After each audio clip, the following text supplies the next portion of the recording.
ಚಪಾತಿ ಮುದ್ದೆ ರೈಸ್ ಜೊತೆಗೆ ಯಾವುದ್ರ ಜೊತೆಗಾದರೂ ಇದು ಒಳ್ಳೆ ಪರ್ಫೆಕ್ಟ್ ಕಾಂಬಿನೇಷನ್ ಅಂತ ಹೇಳ್ಬೋದು. ಪಾಲಕ್ ಮತ್ತು ಪನ್ನೀರ್ ಹಾಕಿ ಕ್ರೀಮಿ ಪಾಲಕ್ ಪನ್ನೀರ್ ಮಾಡ್ತಾಯಿದ್ದೀನಿ.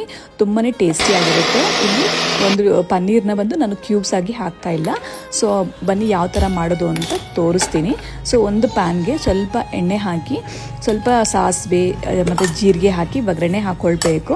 ಸೊ ಒಗ್ಗರಣೆಗೆ ಇಲ್ಲಿ ನಾನು ಸ್ವಲ್ಪ ಕರಿಬೇವು ಮತ್ತು ಈರುಳ್ಳಿ ಹಾಕ್ಬಿಟ್ಟು ಫ್ರೈ ಮಾಡ್ಕೊಳ್ತೀನಿ. ಸೊ ಈರುಳ್ಳಿನ ಸ್ವಲ್ಪ ಬೇಗ ಫ್ರೈ ಆಗುತ್ತೆ ಅಂತ ಅಂದ್ಬಿಟ್ಟು ಸ್ವಲ್ಪ ಉಪ್ಪು ಸಹ ಹಾಕ್ಕೊಳ್ತೀನಿ. ಸೊ ಉಪ್ಪು ನೋಡ್ಕೊಂಡು ಹಾಕ್ಕೊಳ್ಳಿ, ಯಾಕಂದರೆ ಇವಾಗೂ ಹಾಕ್ತೀವಿ, ಆಮೇಲೆ ಸ್ವಲ್ಪ ಹಾಕ್ತೀನಿ ಅದಕ್ಕೋಸ್ಕರ. ಸೊ ಇವಾಗ ಅದು ಸ್ವಲ್ಪ ಈರುಳ್ಳಿ ಸ್ವಲ್ಪ ಫ್ರೈ ಆಗಿದೆ ಅಂದ ತಕ್ಷಣ ಧನಿಯಾ ಪುಡಿ, ಖಾರದ ಪುಡಿ, ಸ್ವಲ್ಪ ಅರಿಶಿನ ಮತ್ತು ಗರಂ ಮಸಾಲ, ಇಷ್ಟೇ ಇಂಗ್ರೀಡಿಯೆಂಟ್ಸ್ ಬೇಕಾಗಿರೋದು. ತುಂಬಾ ಸಿಂಪಲ್ಲು ಮತ್ತು ಈಸಿ ಕೂಡ, ಟೇಸ್ಟ್ ಮತ್ತು ಸಕ್ಕತ್ತಾಗಿರುತ್ತೆ. ಒಂದ್ಸರಿ ಟ್ರೈ ಮಾಡಿ ನೋಡಿ ನೀವು, ಈ ಥರ ಟ್ರೈ ಮಾಡಿಲ್ಲ ಅಂದರೆ. ಇನ್ನು ಪಾಲಕ್ ಬಂದ್ಬಿಟ್ಟು ಒಂದು ಕಟ್ ಪಾಲಕ್ ತೊಗೊಂಡಿದ್ದೀನಿ. ಒಂದು ಕಟ್ ಪಾಲಕು ನಾನು ಸಣ್ಣದಾಗಿ ಕಟ್ ಮಾಡ್ಕೊಂಡಿದ್ದೀನಿ. ಸಣ್ಣದಾಗಿ ಕಟ್ ಮಾಡಿಕೊಂಡು ಸೊ ಇದನ್ನು ಫ್ರೈ ಮಾಡ್ಕೊಳ್ಬೇಕು ಇದ್ರ ಜೊತೆಗೆ ಹಾಕಿ.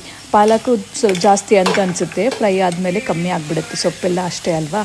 ಸೊ ಹಾಗಾಗಿ ಸೊ ಇನ್ನು ಸೊಪ್ಪು ತೊಳಿಬೇಕಾದ್ರೆ ಸ್ವಲ್ಪ ಉಪ್ಪು ಹಾಕ್ಬಿಟ್ಟು ತೊಳೆಯೋದ್ರಿಂದ ಸೊ ಅದರಲ್ಲಿ ಏನಾದರೂ ಹುಳ ಆ ಥರದ್ದೆಲ್ಲ ಏನಾದರೂ ಇದ್ರೂ ಚೆನ್ನಾಗಿ ಕ್ಲೀನಾಗಿ ಹೋಗಿಬಿಡುತ್ತೆ. ಸೊ ಇನ್ನು ಫ್ರೈ ಆದಮೇಲೆ ಸ್ವಲ್ಪ ಉಪ್ಪು ಹಾಕ್ಕೊಂಡು, ಆವಾಗಿನೂ ಸ್ವಲ್ಪ ಹಾಕಿರಿ ಉಪ್ಪು. ಸೊ ನೋಡಿಕೊಂಡು ಉಪ್ಪು ರುಚಿಗೆ ತಕ್ಕಷ್ಟು ಹಾಕ್ಕೊಂಡು ಸ್ವಲ್ಪ ಫ್ರೈ ಮಾಡಿಬಿಟ್ಟು ಸ್ವಲ್ಪ ಮುಚ್ಚಿ ಒಂದು 2 ರಿಂದ 3 ನಿಮಿಷ ಬೇಯಿಸ್ಕೊಂಡ್ರೆ ಸೊಪ್ಪು ಬೆಂದೋಗಿಬಿಡುತ್ತೆ. ತುಂಬಾ ಟೇಸ್ಟಿಯಾಗಿರುತ್ತೆ. ಎಣ್ಣೆಯಲ್ಲಿ ಸೊಪ್ಪು ಫ್ರೈ ಆಗಿರೋದ್ರಿಂದ ಇನ್ನಷ್ಟು ಟೇಸ್ಟ್ ಕೊಡುತ್ತೆ. ನೋಡಿ ಈ ಥರ ಫ್ರೈ ಆದಮೇಲೆ ಸೊ ಎಣ್ಣೆ ಬಿಟ್ಕೊಂಡು ಈ ಥರ ಆಗಿರುತ್ತೆ. ಸೊ ಆವಾಗ ನೋಡಿಕೊಂಡು ಸೊ ನಾನು ಪನ್ನೀರನ್ನ ಇಲ್ಲಿ ಗ್ರೈಂಡ್ ಮಾಡ್ಕೊಂಡಿದ್ದೀನಿ. ಸ್ವಲ್ಪ ಮೊಸರು ಹಾಕ್ಬಿಟ್ಟು ಸೊ ಗ್ರೈಂಡ್ ಮಾಡ್ಕೊಂಡಿದ್ದೀನಿ. ಒಂದು ಕ್ಯೂಬ್ಸ್ ಒಂದು 100 ಗ್ರಾಮ್ ಅಷ್ಟು ಪನ್ನೀರ್ ತೊಗೊಂಡಿದ್ದೆ. ಸೊ ಮತ್ತು ಒಳ್ಳೆ ಆರೋಗ್ಯಕ್ಕೂ ಅಷ್ಟೇ ತುಂಬಾ ಒಳ್ಳೆಯದು. ತುಂಬಾ ಟೇಸ್ಟ್ ಚೆನ್ನಾಗಿ ಮಾತ್ರ ಸಖತ್ತಾಗಿರುತ್ತೆ. ಚಪಾತಿ ಜೊತೆ ಅಂತೂ, ಬಿಸಿ ಚಪಾತಿಗಂತೂ ಒಳ್ಳೆ ಕಾಂಬಿನೇಷನ್ ಅಂತೂ. ಸೊ ಈ ಥರ ಎಲ್ಲ ಮಿಕ್ಸ್ ಮಾಡಿಕೊಂಡು ಸ್ಟೇರ್ ಮಾಡ್ಕೊಳ್ಬೇಕು. ಚೆನ್ನಾಗಿ 1-2 ನಿಮಿಷ ಕುದಿದ್ರೆ ಸಾಕು. ಮತ್ತು ಪನ್ನೀರ್ ಗ್ರೇವಿ ರೆಡಿ ಆಗಿಬಿಡುತ್ತೆ. So creamy paneer gravy ready ಆಗಿಬಿಡುತ್ತೆ. ತುಂಬಾ ಸಖತ್ತಾಗಿ ಬಂದಿತ್ತು. ಸೊ ಇನ್ನು ಮುಚ್ಚಿ ಸ್ವಲ್ಪ ಬೇಯಿಸ್ಕೋಬೇಕು. ಸೊ ಬೇಯಿಸಿದಾಗ ನೋಡಿ ಈ ಥರ ಎಣ್ಣೆ ಬಿಟ್ಕೊಂಡಂಗೆ ಆಗುತ್ತೆ, ಆವಾಗ ಬೆಂದಿದೆ ಅಂತ ಅರ್ಥ. ಸೊ ಇನ್ನು ತೊಗೊಂಡು ಸರ್ವ್ ಮಾಡಿಕೊಂಡ್ರೆ ತುಂಬಾ ಚೆನ್ನಾಗಿರುತ್ತೆ.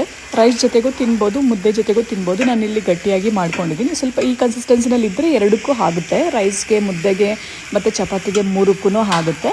ಸೊ ಹಾಗಾಗಿ ನಾನು ಇನ್ನು ಚಪಾತಿ ಮಾಡ್ಕೊಂಡಿದ್ದೆ ಮನೆಯಲ್ಲಿ. ಸೊ ಚಪಾತಿಗಂತೂ ಒಳ್ಳೆ ಕಾಂಬಿನೇಷನ್ ಅನಿಸುತ್ತೆ. ನಿಮಗೆ ಈ ವಿಡಿಯೋ ಇಷ್ಟ ಆಗಿದೆ ಅಂತ ಅಂದ್ಕೊಳ್ತೀನಿ. ಪ್ಲೀಸ್ ಲೈಕ್ ಮಾಡಿ, ಕಮೆಂಟ್